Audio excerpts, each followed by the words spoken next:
Okay, well, welcome everybody to our webinar. We thank you very much today for participating. And it looks like we've got a full seminar today. We appreciate everybody's interest. And for those of you still having a hard time getting in, remember you can call our help desk number, 847-700-8140, to get into the live meeting. For those of you who are on the call, you will receive a copy of this presentation as well. So if you have difficulty getting in, you can follow along. You'll receive a copy of the presentation thereafter if your own system is allowing you any problems getting in. But again, my name is Lisa Gelsomino. I'm the president of Avalon Risk Management, and have been very involved in, obviously, ISF, like all of you. It is going to change our industry quite a bit, and from a surety standpoint, we thought what we'd like to share with you today is what we see in terms of some of the risk involved to the importer, to the broker, as well as to the surety, and so you can consider that viewpoint as we get into enforcement that is coming and the bonding requirements. So we'll be going through a lot of that today. So with that, I'll get started.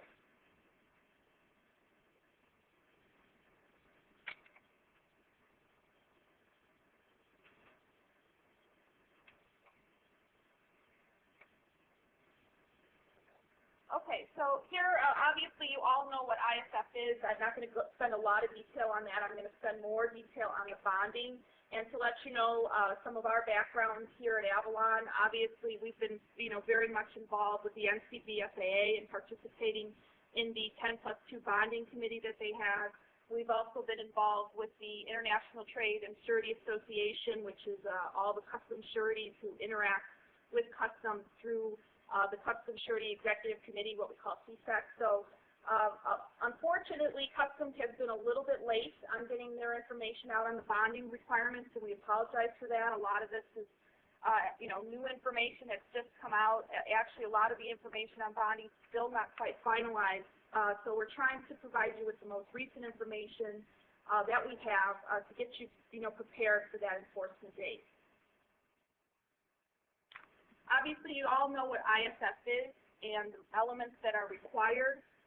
What's certainly most of an issue to us when it comes to actually getting into enforcement and bonding the ISF is making sure that those data elements are provided on time, and of course matching up with the bill of lading. It's been quite an issue, I know, for the industry to make sure that the lowest bill of lading number is being used. The NCBFA has done a lot of outreach to try to educate customs brokers on that, because that is going to be kind of an issue if that bill of lading doesn't match up and isn't transmitted 24 hours to the vessel's departure. So those are some of the things that we're focusing on, because we see those are the areas where either late or inaccurate information is obviously going to lead to a liquidated damage claim under the ISF environment. Again, the bill of lading, which is a very important requirement, is something that has been quite a challenge for the industry. Most importers, you'll see some statistics later today, say that it's a challenge for them to get it, which means it's a challenge for you as the customs broker to get it as well. Obviously, we've been dealing with this for a very long time. It all started a couple years ago and kind of coming, I guess, to a head come January 26, 2010, when enforcement will commence. Obviously, Customs has been public saying that they're really just looking at the data. They don't really want to penalize the community, and they're going to be using an informed compliance approach like AMS. We've all been dealing with AMS for a long time, including us as the surety, so we thought that it would be helpful for you today to share some of the information that we have on AMS and the penalties being assessed under that, and what that may look like in the ISF environment. So when we look at AMS enforcement and how that kind of came into fruition and what kind of penalties we saw under the 24-hour rule, it's a little bit different and not really comparing apples to apples from what we see as the surety. When AMS and the 24-hour rule came out, Customs only required the actual AMS filers to be bonded, not all of the importers. So what you're looking at is a very small population there's only about 5,400 Activity Code 3 or international carrier bonds on file. That is the bond that you need if you're going to be filing for AMS as you see here, September 2009. So that's a much smaller population than the couple hundred or thousand or so importers that are going to have to be bonded under ISF. Another major difference is that the filers who are bonded, the C3 bonds that we actually write are for our customs broker clients and NVOCCs, some vessel operators, but all of them obviously know about compliance, know the need to meet customs regulations, and are very diligent in managing their penalty exposure and paying for their liquidated damage claims. So from what we see there, most of the C3 bonds, or all of them really, are on a continuous bond, and those limits range from about $50,000 to $150,000. To the extent that we have some foreign, vessel operators, we would collateralize those if we feel that they are higher risk than our traditional, customs broker client who we work with on a daily basis. When we look at our AMS data, particularly the claims that we have received since implementation of the AMS rule in 2004, you'll see the top 3 violations, which I think will be very similar in the ISF environment. Obviously, failure to report arrival of conveyance. This is the security issue that Customs is concerned about. So if they're not getting the information in advance, it's untimely, or there are discrepancies or inaccuracies, we think that's really what they're going to be, triggering on, because they want that data for security purposes. Now, when we look at some of the penalties in that enforcement period, when the AMS hour rule first began March 2004, Customs also said it was going to be an informed compliance period. And if we look at the bonds that we wrote back in 2004, back in time, we can see that about 10% of all the bonds that we wrote to guarantee the AMS filing received penalties. It was about $8 million in penalties that first year. And what's even more challenging about it is that while Customs may not have issued them all in 2004, they have been issuing penalties in 2005, in 2006, in 2007, 2008, even today in 2009. They go back retroactively assessing penalties from 2004 because AMS, like ISF, has a statute of limitations for 6 years from the date of the AMS or the ISF filing. So we will not be done looking at penalties from the 2004 period until the end of 2010. Another major difference with AMS versus ISF is that we were afforded mitigation of $500 per violation, as well as for first-time and repeat situations. We routinely see AMS violations mitigated down to about $500, whereas in the ISF environment, you're looking at a first-time violation from $1,000 to $2,000, depending on the mitigating factors, and then a second-time or repeat violation at a minimum of $2,500. And of course, then potential for up to $10,000 maximum for any one ISF filing.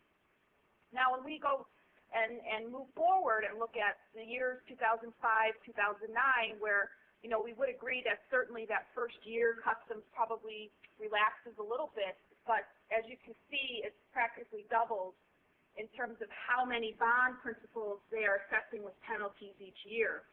And again, we're still looking at much lower mitigation levels. And as we've also mentioned, we do actively get collateral on some of the higher risk, principles that we're looking at bonding to help with some of these penalties come in. So we do see ISF being similar to AMS in that regard, that Customs is going to be looking for this information for security purposes, and if they're not receiving it, they will penalize. They have the authority to penalize starting January 26, 2010. And I think looking back at AMS, it shows us a picture of that. So what does that mean for ISF enforcement? Obviously, the ISF bond obligation from the surety standpoint is going to commence 24 hours prior to the vessel departure. We see that as kind of the right of action, or when our liability begins, or when our statute of limitations that's 60 or later is going to end. Even though the bonding obligation may terminate when the goods enter the first port of arrival here or in-bond move, Customs is still going to have 6 years to assess a liquidated damage claim from that first commencement, 24 hours prior to vessel. And these are what we could see in terms of the initial liquidated damage penalties: $5,000 for any late filing or for any late filing of any update related to an ISF. Inaccuracy is another $5,000. If you amend it incorrectly, that's another $5,000. The potential up to $15,000, but Customs has indicated in their FAQ that there is a $10,000 cap for any one ISF filing, and that's what they will be using in the ISF environment. So to avoid liquidated damages, obviously you as the broker and the importer need to get these ISF filed timely and completely and accurately, like we said. Otherwise, there's potential for the $10,000 for multiple violations in the ISF transaction. When we look at the mitigation, as I mentioned initially, there's a first-time violation is going to be ranging from $1,000 to $2,000, $2,500 for any subsequent. And we don't really see the carrot that they've given for the 50% reduction for CTPAT members really helping much of the importer community, since there is such a small population really of CTPAT certified importers. And most of them are the larger importers who are going to tend to be more compliant and likely not really, or gearing up for ISF and probably having more opportunity for mitigation on their penalties than the smaller or one-time importer. I'm sure you're all familiar with the mitigation factors. This just outlines a little bit of information about the mitigation factors and how we see them, how they may apply. Right now, Customs is really touting that they will be using evidence of progress and compliance during this phase-in period or this year period. So how many importers are really filing ISF, and how is that going to help them once we go to compliance? Well, according to some of the benchmarking studies out there, as of the end of September, there were only 42% of all importers that were actually filing their ISF. What we hear from you as the Customs broker community, that there's about a 60-day learning curve. So if we don't have importers, a large population of importers out there filing yet, they really are kind of running out of time to gear up or have this kind of practice phase before enforcement begins. And only 37% of importers really have a high confidence in their accuracy of ISF, and we'll talk about some of their challenges a little bit later. But those are going to be important components, and as you can see from here, I'm not sure that the importer community is quite ready to be prepared to help them mitigate some of these ISF penalties. These are the aggravating factors where I think Customs certainly would be looking to penalize more aggressively.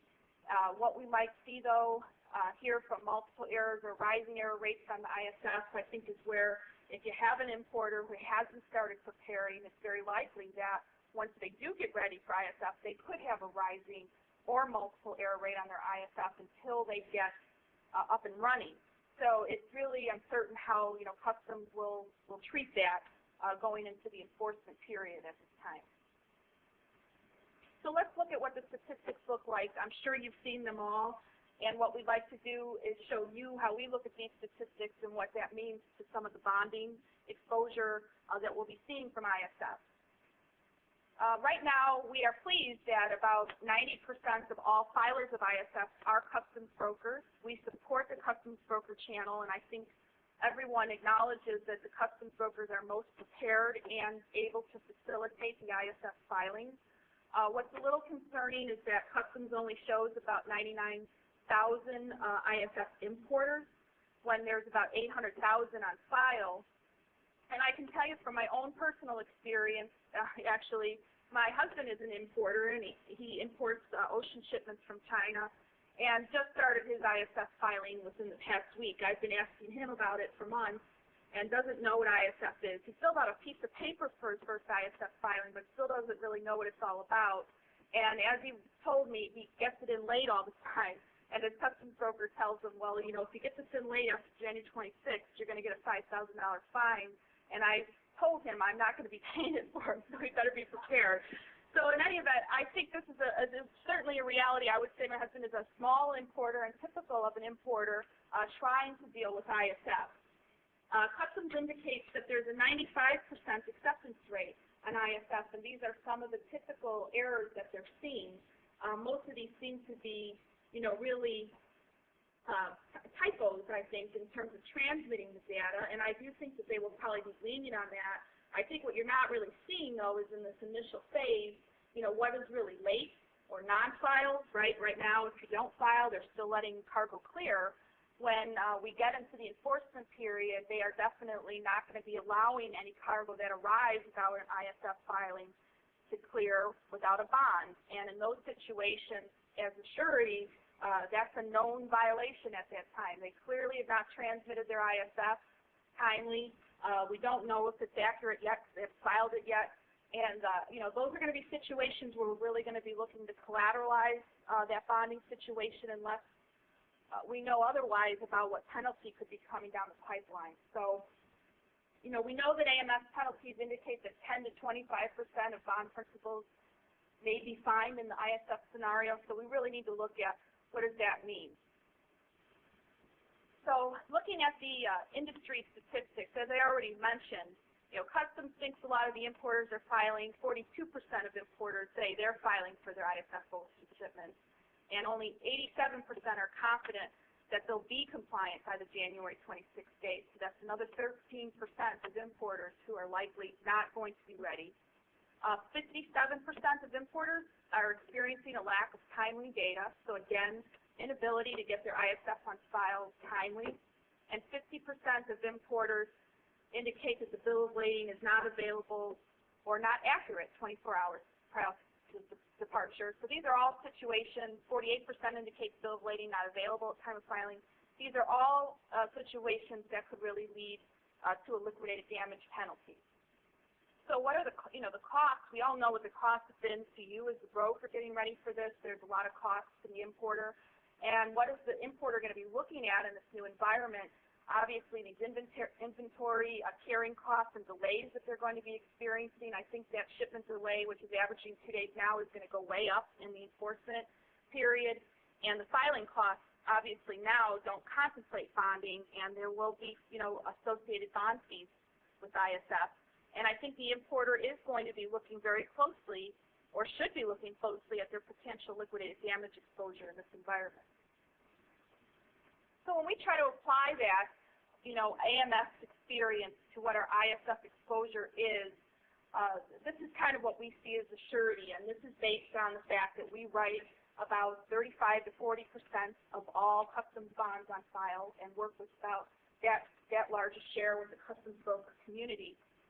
So if we were to take, say, 10% of the ISF importers are going to get penalized likely in that first year, using the hundreds of thousands of single transactions that we do and all the continuous, close to 50,000 continuous bonds that we have on file, we assume that about 50% of our volume is ocean. And looking at 10% of our bond principals possibly receiving a claim, you could see here, just based on our single transaction volume, there could be about 50 to 100 million in penalties, just for single transactions, and a possible 12 to 25 million in penalties against continuous bonds, for about 125 million in total penalty exposure. Now, obviously, that's based on the initial claim, and many of those can be mitigated, and we've looked at that as well. If Customs mitigates many of these to 1,000 first-time penalty, or 2,000, what would that look like? That's about 14.6 to 29.2 million. But again, those are only first-time violations, not contemplating repeat violations and the $2,500 that could be assessed for those repeat situations. So when I think you look at it from that perspective, the numbers are really mind-boggling. And I think this is why customs brokers are really going to need to do, and have been doing, and need to do more to educate their importer clients on how they can minimize a lot of this liquidated damage exposure.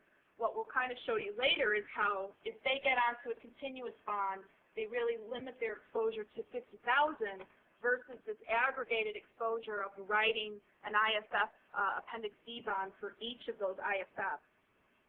It's possible that we could get down to a lower rate than 10%. 10% is what we saw in AMS. 10% of bonded principals were penalized.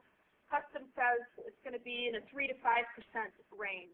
But you can see those numbers are still quite large and mind-boggling.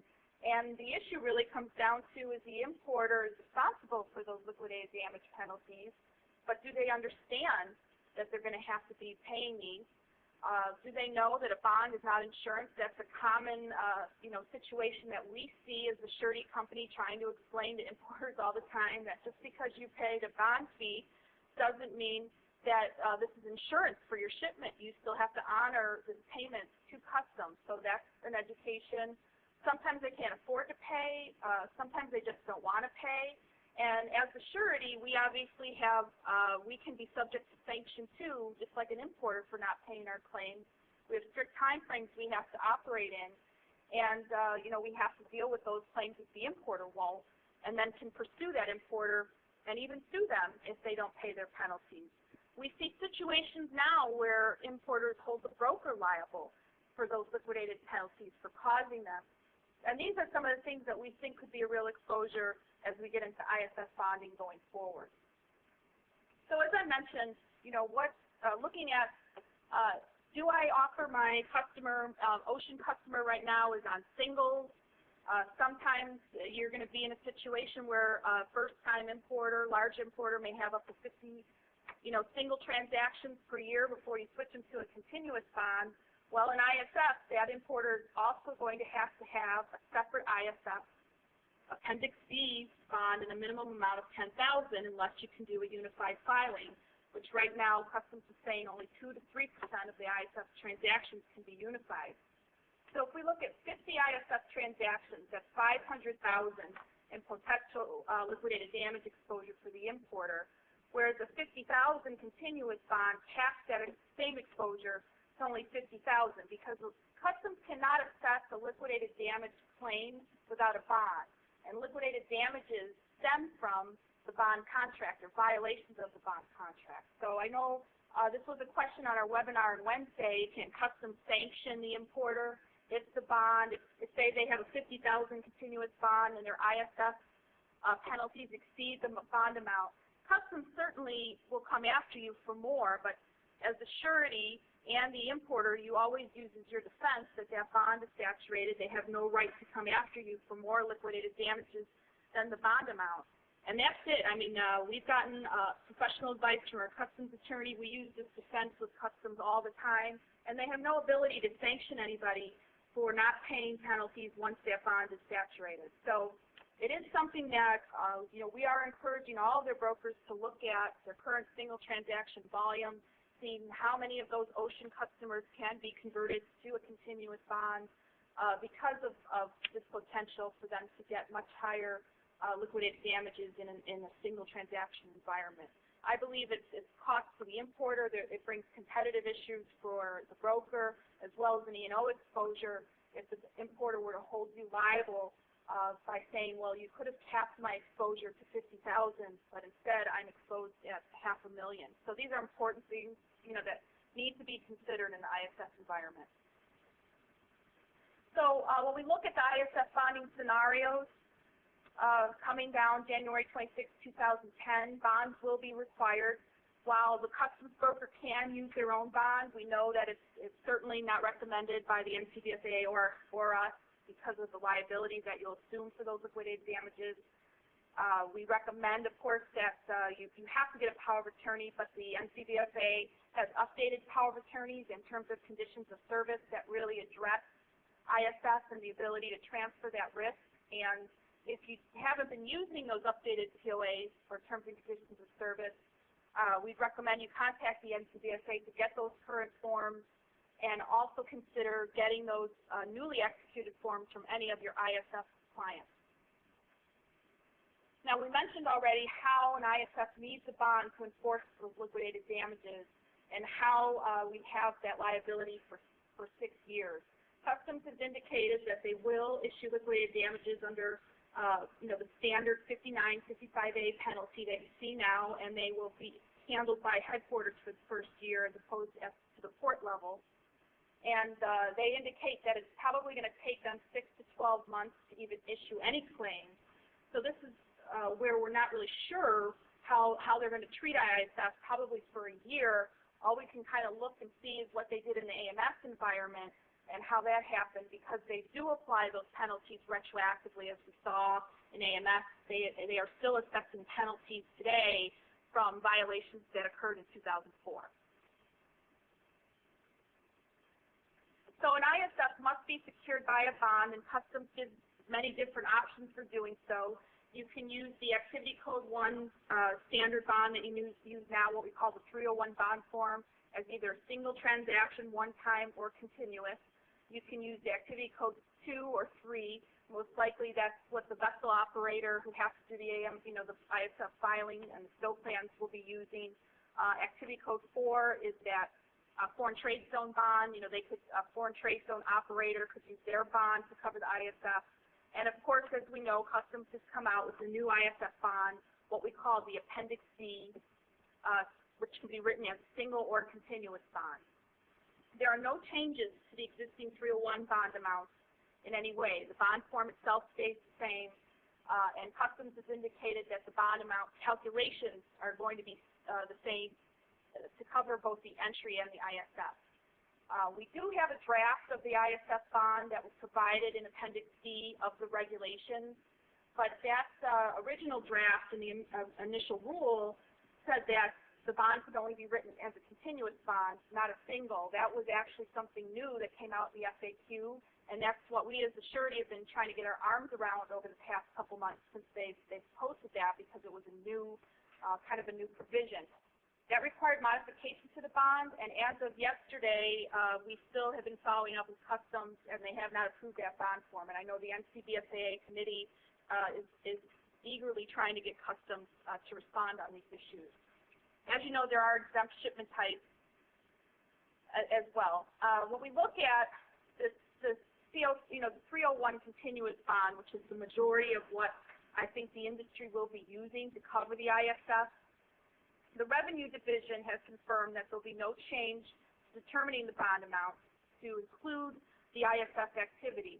They'll be using the current bond formulas, which provide for a minimum bond amount of $50,000. And right now, we know that about 92% of all import bonds on file are for that $50,000 minimum. And while we're waiting for Customs to update the FAQ to really reflect this in the public domain, we did get written confirmation from Bruce Ingalls, who is the chief of the Revenue Division, that they will be using the $50,000 amount as a minimum and will not be changing that. So it really comes down to probably an importer with about 5 or more ocean transactions is going to be best served by the C1 $50,000 minimum continuous bond to limit their liquidated damage exposure. We do know that the Revenue Division is going to be monitoring ISF activity for any bond that covers ISF. They have, in fact, been given additional staff to monitor the ISF activity. And what we likely see is that if they haven't changed the bond formulas, they're going to be using the current formulas available, which would allow them to look at liquidated damage claims that might occur and whether the bond amount would need to be increased because of the inclusion of those claims. So I think for right now, Customs is going to wait and see. They're going to wait a year to probably see how ISF impacts the bonds and claims. It may even take longer before you probably see any change in the current bond amount calculation. Now, we're not at this time implementing any kind of rate increase to our basic C1 bond. The Customs broker can continue to write that bond within their authority. Our data shows that there's about 3 singles written before most importers convert to a continuous bond. Obviously, there's many different circumstances where that may not be the case. An importer is not responsive to getting converted to a continuous bond. The continuous bond gets rejected by the Revenue Division and is not on file timely, and we have to write more singles. So we contemplate all that and understand that's going to be an issue in the ISF environment as well. But for the most part, most brokers we talk to are encouraging their routine ocean importers to obtain the basic C1 bond. And while we're not sure yet what those penalties are going to look like, as you can see from some of the calculations we've done, it certainly could have an impact going forward. But at this time, we're not going to be adjusting our rates until we know or see what that potential penalty exposure could look like. So we also have the basic 301 single entry bond. And unfortunately for customs brokers, a unified filing, meaning filing the entry and the ISF at the same time, is still a very small percentage. Originally it was less than 3%. I just saw something come out from customs yesterday that it's actually about 2% of all ISF transactions. So I think the percentage is actually going down. And we know it's because brokers are having such a hard time getting the ISF information as it is, it's a bit overwhelming to also think about filing the entry at the same time. So most likely, the ISF is going to be filed first and the entry later. But if you can do them both at the same time, there is no change in the current bond calculation to include ISF. It would remain at the value of the cargo plus any duty, or 3 times the value if there's another government agency involved. Again, you won't necessarily see this confirmed or updated in the FAQ. CBP still needs to confirm this point. It's a relatively low volume right now, so it's probably not that big of an issue. But I think one of the things that Customs is probably considering, if we look at our own data, about 54% of all of our singles are actually under that 10,000 minimum bond amount that they're requiring for the separate ISFD single. So it is possible that they might be contemplating a minimum until they come out to the public to reflect that. Now, there is a surety bond reference number, if you look at the FAQ, that you need to transmit when you send in the single entry bond. We're going to be coordinating through Web-Merlin the ability to file both a single transaction on a unified filing as well as a ISF-only filing for the Appendix D, and you'll see some sample screenshots of that later. There is a separate ISF transaction number that now needs to be managed. As you know, it needs to be placed on, I think it's box 29 of the entry, and also needs to be input onto the bond in specific 12-point font. We're updating our Web-Merlin software right now to meet those requirements, make sure that it can be sent as a PDF document to the email address that's provided.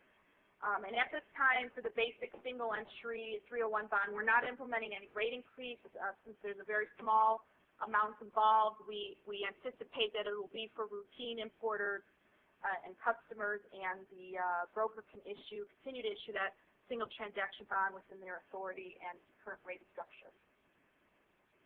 So what about the Appendix D? I know that's a big question on everybody's mind. We have the continuous bonds, which we're not sure how much this will be used, but it can be provide some advantageous benefits to a larger importer.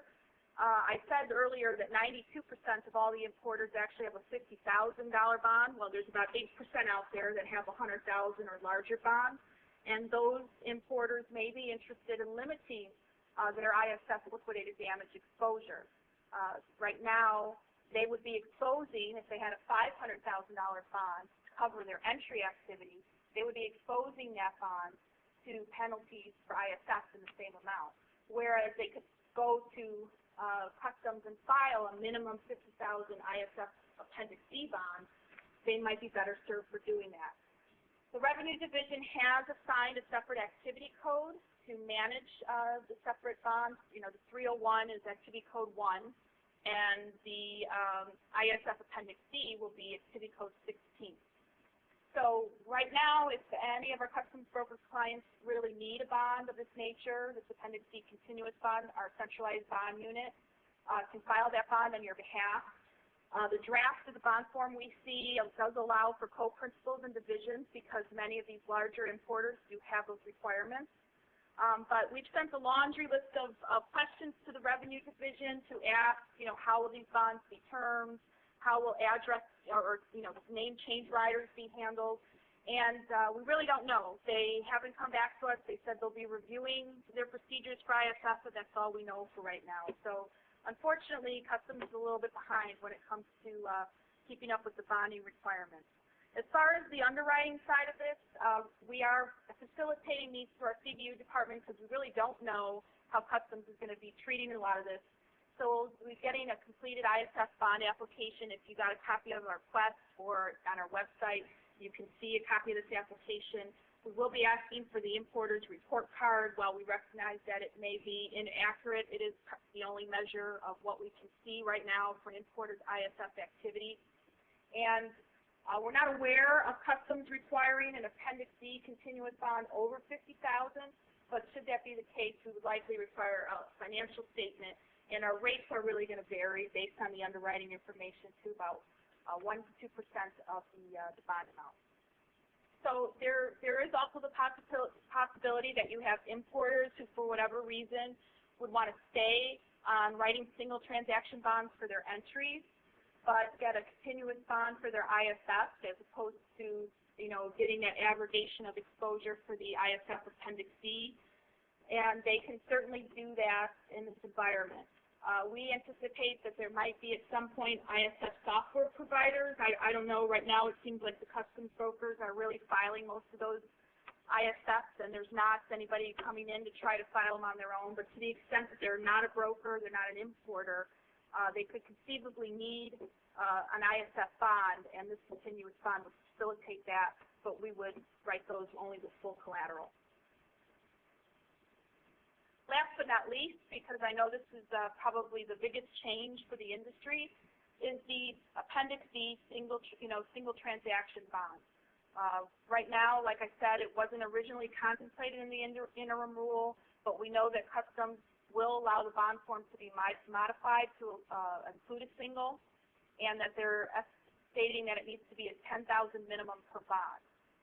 So this is where, as a surety, we're going to be getting into monitoring any large aggregations of ISF because of those potential liquidated damage exposure that is represented to the importer.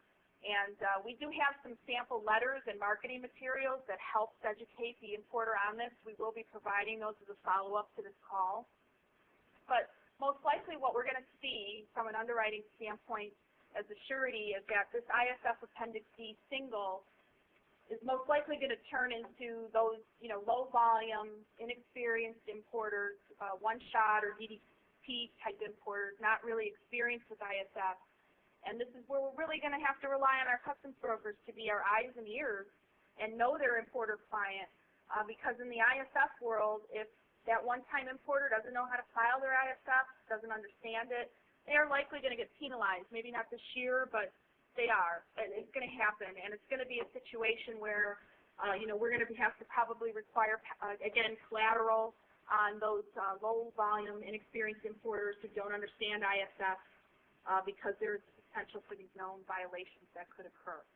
So that is where, as a surety, we'd be looking to each broker. Right now, we've been sending out, and we'll be sending out to anyone on this call, a survey that'll kind of assess, how are they managing ISF? Do they have the ability to put holds on shipments when there's known violations? Those types of things that we'll really be looking at to provide underwriting authority and rate guidelines on the ISF Appendix D. So when it comes to the underwriting authority, we will establish certain authority for this bond. It will be in our Web Merlin, as we mentioned, and it will, through a series of questions, allow you to give us information on the importer, monitor aggregation levels of the ISFD single. It'll allow you to come in to get the serial number that you need to transmit with the ISF, and then come in to issue the bonds within that 12-hour requirement. One of the things we're struggling with right now, because most of our clients are doing the ISF first, and then they're doing their entry later, is the ability for us to link into the entry later. We don't know if customs will be providing us with the data to do so or link in by the ISF transaction number, so that's something that we'll have to wait and see on. To the extent that we are looking at collateral, again, it's going to be in those known violation scenarios or any kind of one-time importer that you have no history with.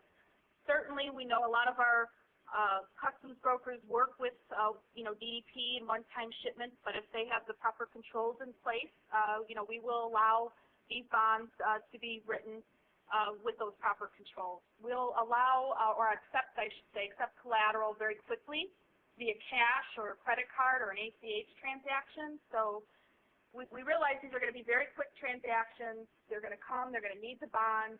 You're going to need to provide that bond within 12 hours. And we're prepared to respond, quickly in that environment.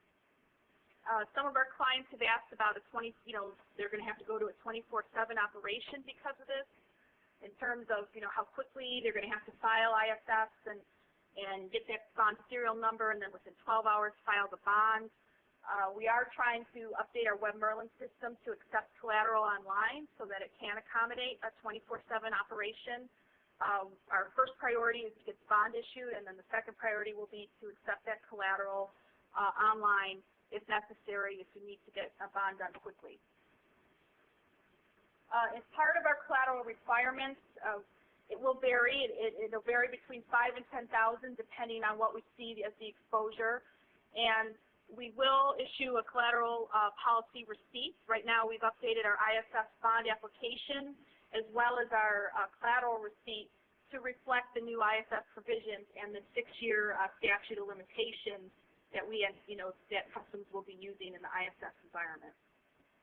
While we hope that we could give collateral back less than 6 years, it really comes down to Customs and whether they're going to give us any ability to know for a one-time shot importer when that penalty is going to be issued, and if it is, if that just then eliminates their exposure. But Customs hasn't really given us any clarification on how that could operate right now. So again, looking at this Appendix D, it's a very different operation. You're really going to have to think about as the customs broker. You need to get your ISF in 24 hours prior to vessel departure, which means you probably need to get approval on your bond at least 2 days prior to that. You really can't wait. You'll want to get that started. You want to come into Web Merlin to actually answer the questions to know, am I going to be able to get an Appendix D for this importer? And if you go through that and you'll get the serial number, you can then take that serial number, file it with your ISF transaction to get the transaction number back, and then come back into Web Merlin to input that transaction number and email the bond as they require within that 12-hour window. So it's going to be a 2-step process, and we are going to automate that process through Web Merlin. Right now, we have a test model. Anybody who'd like to be a test user, you can send me an email, and we'd be happy to get you set up with a demo. So here's some of those sample screenshots that I was showing you. This is going to show you a new single entry bond, ISF Appendix D. As you can see, it's very similar to our current Web Merlin portal. There'll be drop-down menus that allow you to select these additional ISF bonds, either a unified ISF bond or a standalone ISF. So this is going to be the new single entry bond, ISF Appendix D only. It will already store your account information. It has the ability to store importer information if they're going to have multiple ISFs. And you can see, we will be getting the importer information on file. It'll then store it, and you'll have the ability to pull data from that importer database or from customs data for that first-time importer if there is information on file about them. Then this is going to bring you to the entry information and underwriting information that we're looking at. As you can see here, this is the new activity code 16. You may not know the entry type at this time. It's not a mandatory field, nor would you know necessarily the entry number. But we have those fields in case there is the ability to link at a later time. You still have the ability to provide your entries, your reference number. And what we'll really be looking at, obviously in this screen, is are you executing this bond 24 hours prior to the estimated vessel departure date. If you try to come into the system and the vessel departure is January 28th and you come in on January 29th, it will not let you issue that bond because we know that the vessel has already departed and you're already late. Okay, so in that situation, you're going to have to speak with Avalon about that. So that we can talk to you about who this importer is, what their ability is to pay. Maybe they are a routine importer. Maybe it's the first time and that they are not on top of their filings. And we'll work through that with you. But if it's a one-time importer, doesn't have any future import shipments, doesn't really have a means to import again, we're likely going to want collateral in those environments. So you'll see here from the underwriting information, we are trying to get a feel for how many or what their prior ISF experience is, how many transactions they're going to have, if you have any experience with them being late or inaccurate. Again, some of these questions are targeting how easily you can get the bill of lading or if you already have a match on the bill of lading, because again, those are things that we're going to be seeing that could lead to a known violation. This is a draft of the actual Appendix D bond. Again, it's not approved by Customs. You can see it looks very similar to the CF-301, but clearly on the top it's an importer security filing bond. It has the ability, as you see here in the single transaction window, to put in that ISF transaction number as opposed to an entry number, and then also allow for the issuance of a continuous bond as well as those co-principals and trade names. And we still wait, like I said, for Customs to give us a little bit more guidelines on if there is an ISF Appendix D continuous bond, how it can be modified and changed or terminated. So those are the sample screenshots. So I'm just going to summarize and then open up for questions. Obviously, some of the best practices you're going to want to think about when it comes to ISF bonding is the use of your own import bond. There may be situations where you're going to need to do it, but you probably really want to think about, do you have a proper contract in place with that importer so that you're not going to be on the hook for that liquidated damage claim if it does come down. And you really need to contemplate whether you can afford to pay for that liquidated damage exposure, because you, as the broker, would be responsible if you do the ISF filing under your own bond. You're really going to want to look at all of your ocean importers and think about how many singles you're doing now. Do you need to transfer them to continuous bond? You need to be working with Avalon if you have any high. If you want to keep an importer on singles and do the Appendix D, and it's going to be a high volume importer, get in touch with Avalon now so that we can review that importer and give you any prior approval that you'll need. But really, I think we can help you with these reports. We can give you right now reports of all your single transaction bond importers. We just don't know which ones are ocean, because we unfortunately don't get that information from the Customs data. Obviously, we all need to be pretty proactive about this. It's coming down the pipeline very soon, January 26th. We need to get in front of the bond approvals. Like we said, Customs brokers are really going to have to think about this two-step process in the ISF, where they're going to have to file the ISF early to get the bond approval, and then they're going to be filing a separate single transaction bond for that entry later if the importer is not on a continuous bond. So that's where, if they're on the continuous bond, it really does make your process much easier. We can work with you, again, to help educate your clients. I mentioned already that we're going to be sending out a sample letter and handout that you can use. We'd be happy to work with you on modifying anything that you need for your particular situation.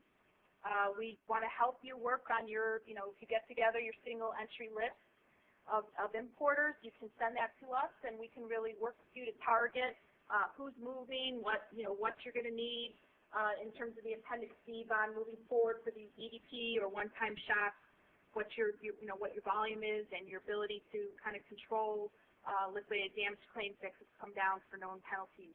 As far as ABI vendors, we have talked to a couple of them, Forsoft and others, about issuing the Appendix D bond out of their system. To be honest, they don't have any modules ready for this, so I think for those brokers who are using our bond out of their ABI system, they are going to have to come into WebMerlin for the ISF bond.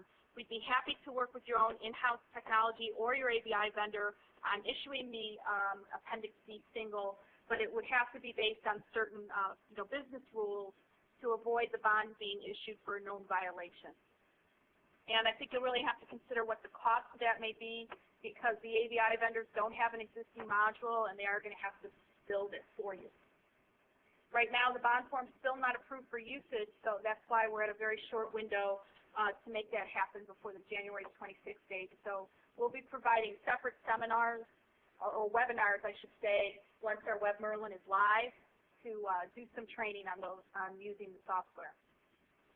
So some overall best practices we'd already mentioned: using the NCBFA Terms and Conditions of Service and POA, getting those updated from your clients if you're going to be handling ISF transactions, obviously consulting with your attorney on anything else you need to do to prepare for ISF, ensuring your contracts are up to date so that you're not being held liable for delays from ISF, for penalties from ISF, and all those, and certainly the NCBFA Terms and Conditions of Service should help you facilitate that.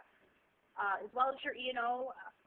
Avalon policies right now do cover any ISF activities that you'll be taking on if the importer holds you liable. You'll want to maybe verify with your Avalon representative if your limits and deductibles are sufficient for the ISF volume that you may be anticipating handling. And keep in mind that there is regulatory defense that we offer in conjunction with the E&O. It's available for you as the broker for fines against you as the broker, as well as available for your importers to purchase. And it can really help in managing legal fees to mitigate some of the ISF penalties that may be coming to fruition through this new rule. In conclusion, we'll be following up again with you to provide a copy of this presentation as well as a survey. And we ask you that you complete that survey because it will really help us work with our clients to establish their underwriting authority in Webb Merlin for the Appendix D bond, just like you have authority now for the 301 bonds. We'll be distributing these sample letters and handouts for your use, and you'll be hearing from us separately on any Webb Merlin webinars that we'll be hosting. And we are doing that in conjunction with many of the local association chapters. Most likely that won't start until January. Again, until we hear back on the bond form, because that bond form can change, we don't have a final system to really be doing that on. So for right now, then, I'd like to open it up to any questions that you have. You can send those online, or you can ask. The conference is now in talk mode. So any questions from the audience? Yes, I have a question. Webinar. I have a question here. Yes? You have putting down the date and the time of your departure. Since we are the filer over here, we do not know the time, but we do know the date for filling out your single transaction bond application. Is that possible? Just put the date and just put like 1 a.m. For that date, because we have no idea of finding out the time. Yeah, and that is fine. We ended up including that because we recognize. Do you want to listen to this? Hello? Hello? Yes, I hear your question. We included the time because we recognize that there are different time zones. We have different clients who will be entering Webb Merlin from the Far East or all over the world. So the time zone was entered for that reason, but wouldn't necessarily be mandatory if the bond is being requested well in advance of the vessel departure date. Okay. Okay? Thank you. Welcome. Any other questions? Yes, on foreign importers that are currently importing with single entry and spontaneous bond. Any notice of that? Well, if they're foreign, that doesn't necessarily concern us as much as whether they have prior history with you as the broker, as well as with filing ISF. Now, if there's somebody new to ISF, and I think you're going to need, you can't get them transitioned to a continuous bond, that's where we really need to talk about how much ISF activity they'll have and how many Appendix D bonds they'll need and what we would need to approve for you in that environment. But if it's a foreign entity that needs a continuous bond, right now we've been always providing those with the application and review of the importer's history. Thank you. Thank you. My question relates to the bill of lading. I have a problem whereby the client is telling me the bill of lading isn't available until 2 days after the vessel departs. I'm having a problem with that. Yeah, I know you are, and a lot of people are. And unfortunately, from what Customs is saying, that there's nothing that can be done about that, because in this environment and in the enforcement environment, Customs is going to want that bill of lading information early and before vessel departure. I don't know, is there anybody from the NCBFA on this call? I thought someone was participating. I thought maybe they could help, but yeah, Lisa, I'm on the call. It's Cindy Allen. yeah, Cindy, yeah. The bill of lading is a challenge because the NVOCCs, who are not automated, do not transmit the bill of lading through AMS. What happens is they either give it to the carrier or a master loader who issues an AMS bill of lading on the house bill level. So really what I suggest to everyone is become more familiar with the way your supply chains actually run. If you are co-loading, you need to encourage those co-loaders to get you that AMS bill number in time for you to need it. We've been reaching out to all of our industry experts and all of our industry members to try to communicate this out. So communication is really the key here, and I think there is an awareness being created that that number needs to be known before the ISF can be filed. And I think if you saw on the underwriting information that we asked about the ISF, two of the questions are, is this a co-loaded shipment? And is this non-electronic AMS filing? And we asked both of those questions for this exact reason, because we know that in both those situations it's a challenge to get the bill of lading information prior to departure, and thus, again, likely a known violation in the ISF enforcement period.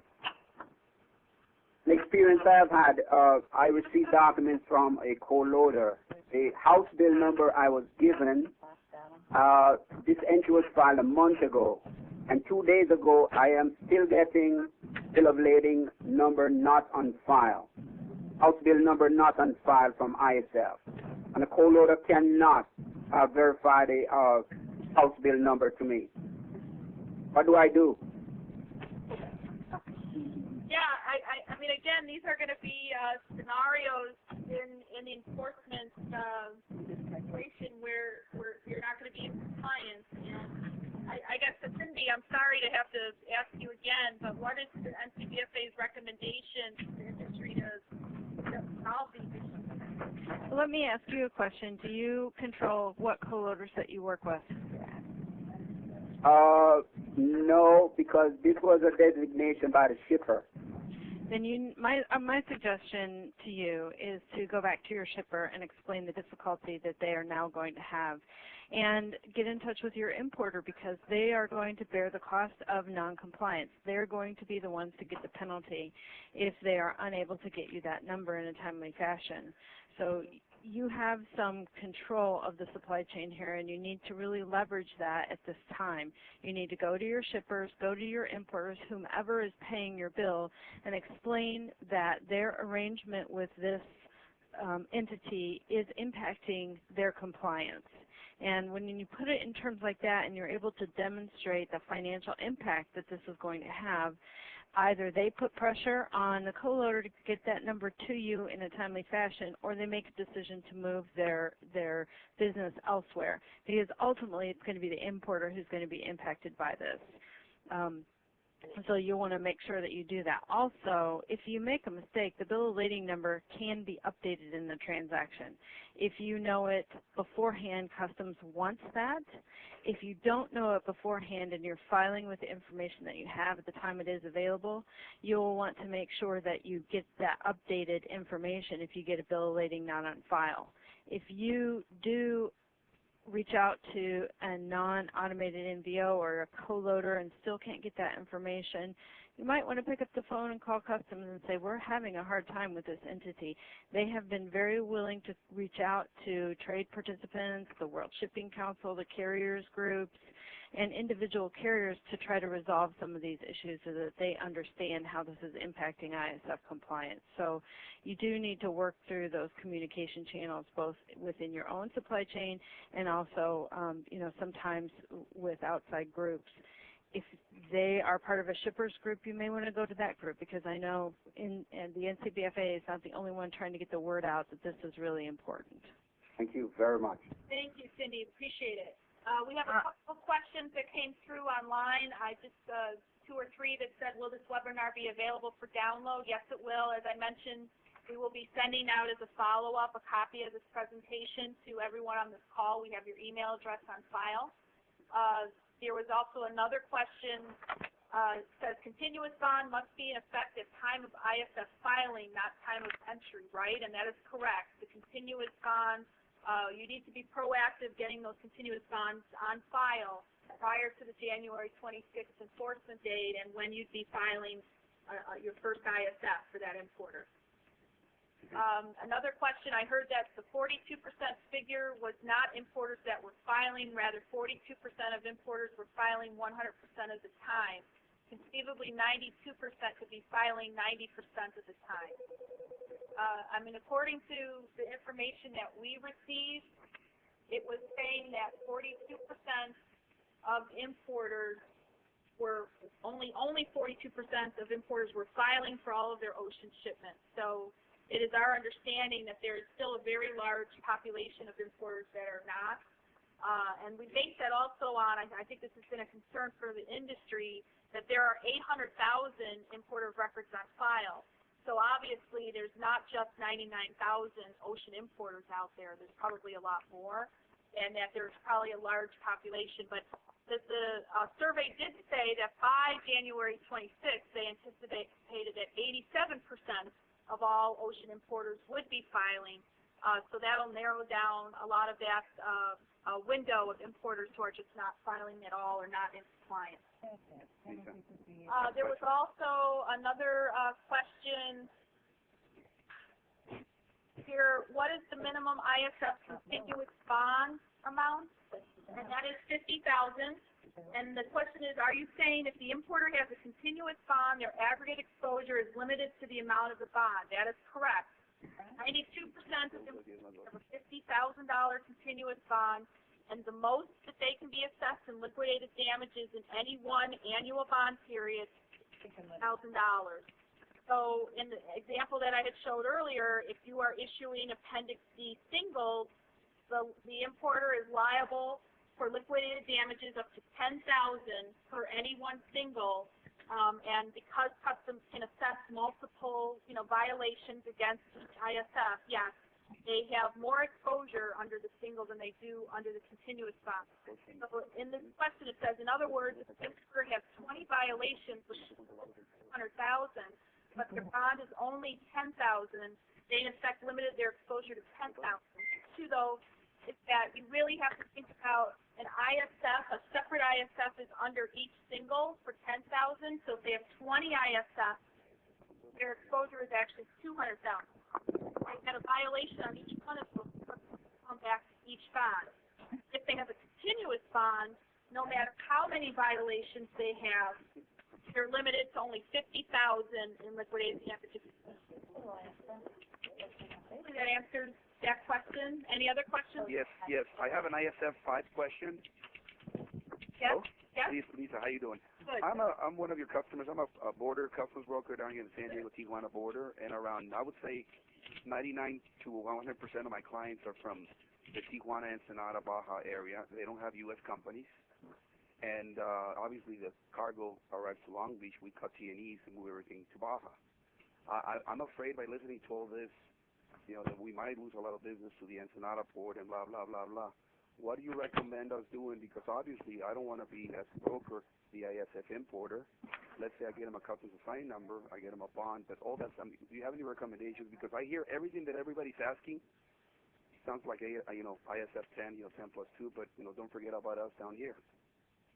Right. Anyways. Well, yeah, I think, you should talk to, obviously, our Los Angeles office. I'm sure they'd be work with you to get whatever importers you need to convert it to continuous bonds as needed in that environment, if that's what your concern is. And if you're on a continuous bond, you shouldn't really have any of these issues of having to worry about filing the separate ISF single, and coordinating that, right? Yes. So I think that the continuous bond provides a lot of competitive advantage for you as the broker, and we'll be willing to work with you to look at all of your importers and what we can do to assist you with that. Okay, good, great. Because for the ISF single entries, if I'm going to start asking them, $10,000, forget it. They're just gonna not import anymore, or just go to Ensenada. Right. Yeah, no, we understand, and that's why we're trying to educate all of you to understand from the surety's perspective. We only represent a portion of the market. All the other custom sureties are in the same boat, And the whole customs, insurance industry for customs bonds is not even probably 60, 70 million in premium. So there's no way the industry can provide those kind of penalties. So we all have to do our jobs to kind of mitigate that exposure, right? For the importer, for the broker, for the surety, for the industry. So that's what we're trying to help you see here. Okay, thank you, Lisa. Thank you. Lisa, I need to understand now. So in addition to the C3 bond, it's best to have another continuous bond to cover ISF? No. Oh. No. See, the C3 bond, and I'm sorry to confuse the two, but the Activity Code 3 bond covers anybody who is an AMS filer, an automated AMS filer, right? Okay. And now what we're saying is that with ISF, it's the importer that needs to be bonded if you're filing the ISF, right?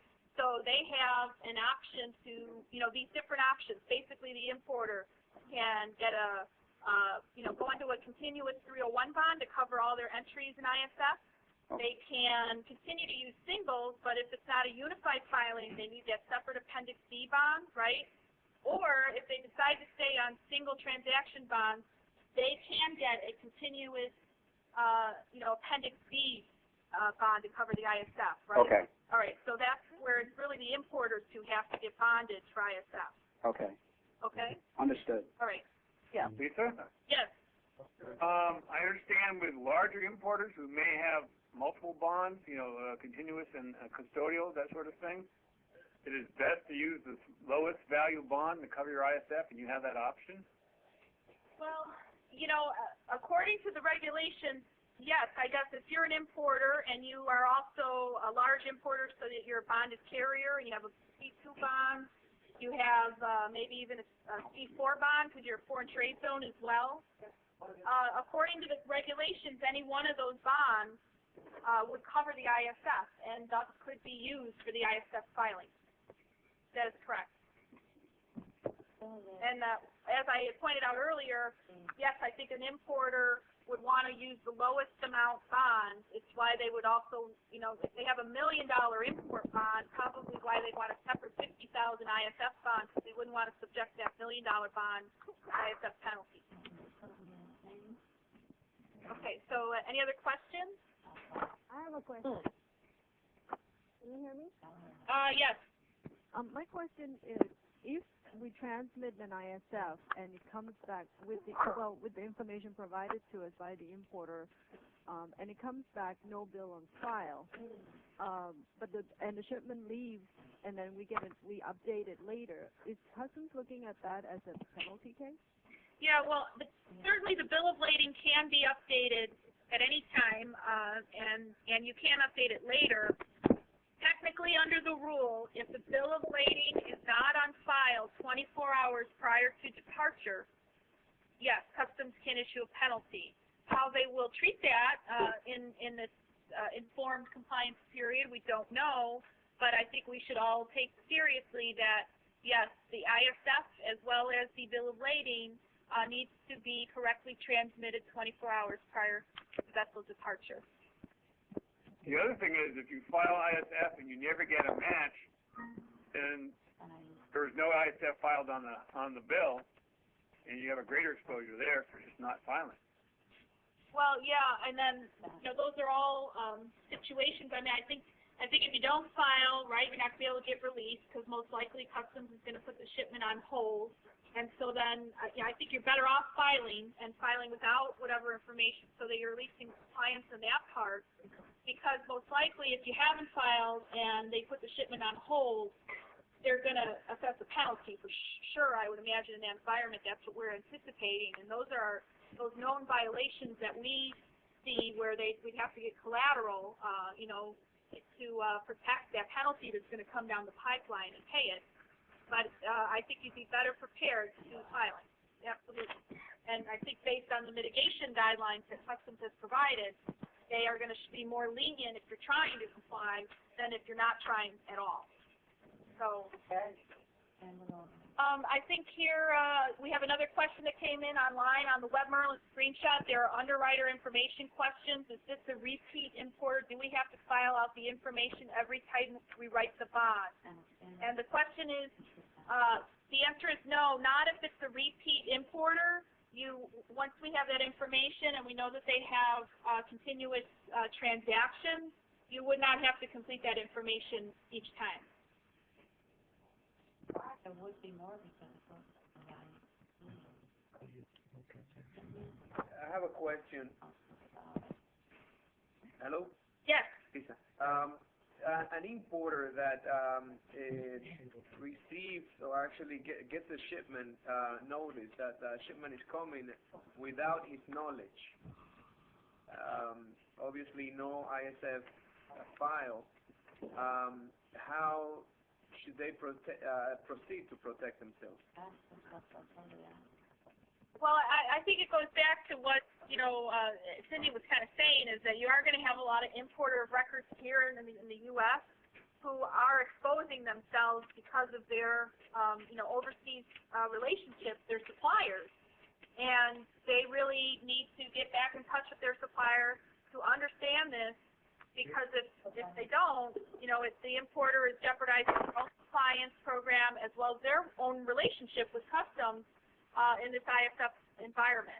So it really is coming down to the supply chain, knowing your supply chain, and that's where we also, saying with the customs brokers do as well, you need to know how you're working to hold a shipment, say, before it departs, because you know it doesn't comply, and it could possibly be subject to penalties to your client, right? So, I gave the example earlier about my husband who's importing and getting his ISF in on late all time, and I said, so what are you going to do about it? So you can't get a $5,000 penalty anymore. And his answer was, well, the information is not that hard for me to provide. I was able to fill out the form. I just need to make sure I speak with my supplier to hold my shipment if I don't have the information. And, it can't be done. I guess there's some music playing. Does that mean that everybody's ready for ISF? Yeah. I think. I hope everybody heard that last. Yeah. Lisa, can you give some examples of how an ISF filer could be exposed to penalties, not being the importer? Yeah. Okay. I mean, I think certainly from the broker standpoint, we've gone over this quite a bit extensively in the interim rule and the comments that were submitted, that the filer is not responsible for the penalties. It's the importer's ultimate responsibility. I think that, the concern really comes from that the importer is going to hold you liable as the filer. I mean, the good news is you guys are filing 90% of all of the ISFs, and you're doing, a good job coming to the table to get ready when, a lot of other people aren't. But then the bad news is that on the flip side, your importer is also relying on you to do filing for them, and how much they're going to expect you to be avoiding these penalties for them. So that's what we really want you to be protected from in this environment, is so that your importers is coming to you and say, I didn't know I would have this potential. I didn't know that if my supplier wasn't providing this information, I was going to get hit with these penalties. You're my broker. You're doing all my filings, ISF filings, and you're charging me a fee for it. Why didn't you tell me? And I think that's where it comes back to, if you're an NCBFA member, you want to be making sure that you're using the updated power of attorney and terms and conditions of service with your ISF clients, and you're making sure you're disclosing them in full so that they understand how your liability is going to be limited under this, the ISF transaction and enforcement environment. I hope that answers your question. Yes, thank you. Okay. Well, Lisa, Marty with Kintetsu. Hey, Marty. There, how you doing? Good, how are you? Very good, very good. I have a question. You had commented with regards to Avalon will look and consider how a broker's controls may contribute to prevent violations, no loads, etc. Correct. As a broker, we may or may not be the forwarder. The importers may be shipping direct under contract with the steamship companies. We don't know when the container is tendered all the time to the carrier, but no direct interface with the carrier to send them automatic messages to say, don't load this. Right. Yeah, I guess what I was referring to, Marty, was in an environment where we know that a lot of customs brokers have controls in place of who's doing the filing. If you're doing it here in the States, right, versus doing it overseas. Some of our customers open the files overseas but still do the ISF work here. There's all sorts of different kind of scenarios. And I guess what I'm looking at, in that type of situation, you're trying to do the best you can, right, with what customs is giving you in this situation. And to the extent that your overseas office can assist in putting a hold on the shipment because they know they don't have a bill of lading or they know they didn't get the information, that's what I was referring to. That we do have some clients who have thought about that, have put something in place, just not allow the shipment to depart until the requirements have been met. That's, I guess, what I kind of meant. Is that? It does. It Okay. does, and there's. I guess we'll talk about that offline. Yeah, I understand that there's all sorts of situations that are outside of that as well. I think it's one of the many things you can try to do, right, to minimize your exposure. Right. Yeah. Okay. Thank you. Okay, you're welcome. I think we had another question that came in online. If you already have a $50,000 continuous bond, do you need separate ISF bond? I think I answered, but I'll make sure again. No, if you have the $50,000 D1 Activity Code 1 bond on the 301 form, you do not need any separate ISF bond. Use that $50,000 bond to cover all your entries and all of your ISF filings. Lisa. Yes. On the same note, if the importer has a $200,000 bond, would they be better off getting a continuous on an ISF for 50? Well, I think that is up to the importer. I will tell you, it is something that we've been advising, but I got some feedback from the revenue division yesterday saying that, that's not how they envisioned the rule, that when they made the Appendix D bond available, it wasn't so that people could file a lower bond for their ISF exposure. But the bottom line is that's not what the rule says. The rule says you could choose. You could pick and choose what bond you want to cover your ISF filings. And Customs hasn't come out with any revisions to determining the bond amounts for any of those bonds, nor how they're going to contemplate ISF transaction or volume in determining the bond amount. So I would say that the importer should consider their best options for limiting their exposure in this ISF enforcement period. And if that's getting a separate $50,000 ISF continuous bond, then yes, that's something they should do if that's what they think is best for them. Thank you. Okay. Any other questions? No? Okay, well, we thank you. That was a very good Q&A. I hope you got a lot of good information from the seminar, and like I said, we will certainly be following up with you, and we ask that you follow up with us on what your ISF bonding needs are. So I wish everybody a very happy holiday as we go into Christmas and New Year, and all the best for the New Year, especially dealing with ISF. Oh, Pat. Thank you. Bye-bye. Go. Bye. Bye-bye.